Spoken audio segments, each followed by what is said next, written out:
नमस्ते। आज हम बात करेंगे ओवेरियन रिजर्व के बारे में। ऐसे दो इम्पॉर्टेंट पॉइंट हैं जो शायद आप किसी को बताएं तो उसके काम आए, खुद याद रखें तो आपके और भी काम आए। नंबर 1, ओवेरियन रिजर्व एक ऐसी चीज़ है जो भगवान ने फीमेल्स को एक बायस्ड वे में दी है।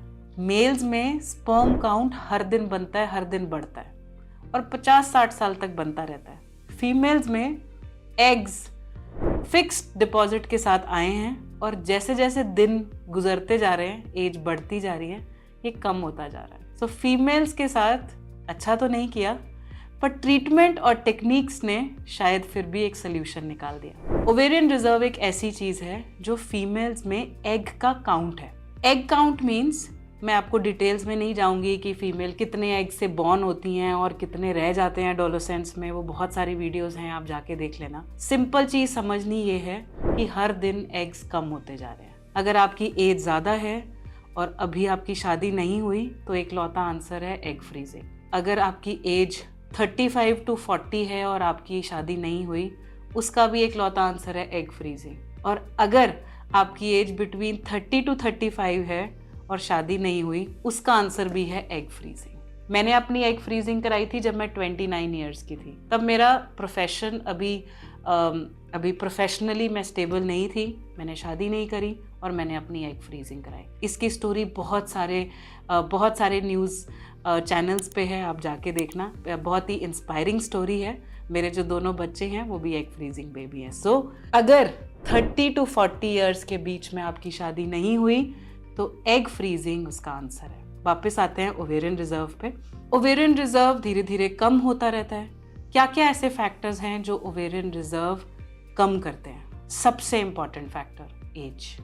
नंबर 2 मोस्ट इंपॉर्टेंट, आजकल कॉरपोरेट लाइफ में इतना स्ट्रेस है, इतने लंबे वर्किंग आवर्स हैं, बहुत सारी फीमेल्स को हमने स्मोकिंग करते देखा है। स्मोकिंग एक ऐसी प्रॉब्लम है जो डायरेक्ट लंग्स को तो शायद बाद में तंग करेगी, पर फीमेल्स में ओवरीज को 5 या 6 सालों में ख़त्म कर देती है। अगर मेरे पास कोई ऐसी फीमेल कोई और प्रॉब्लम लेके आती है और हम कभी अल्ट्रासाउंड करते हैं और हमें पता भी नहीं होता कि ये स्मोकर हैं, अगर हम ओवरीज को देखते हैं तो समझ आ जाता है कि स्मोकिंग का इफेक्ट इस पर्टिकुलर ओवरी पे आया हुआ है। कैसे पता चलता है?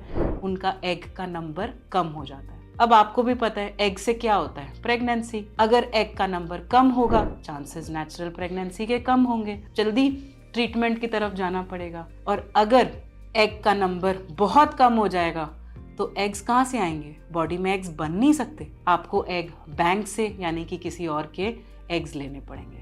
बहुत सारी चीज़ों के ऊपर हम बातें कर सकते हैं ओवेरियन रिजर्व में, पर इतनी टेक्निकलिटी में मुझे लगता है कि आपको जाने की ज़रूरत नहीं है। सिंपल एक लौता आंसर है, अगर आप किसी भी फीमेल को स्मोकिंग करते देखो तो आप उसको ये बोलो कि एक ब्लड टेस्ट आता है AMH का, आप वो करा लो।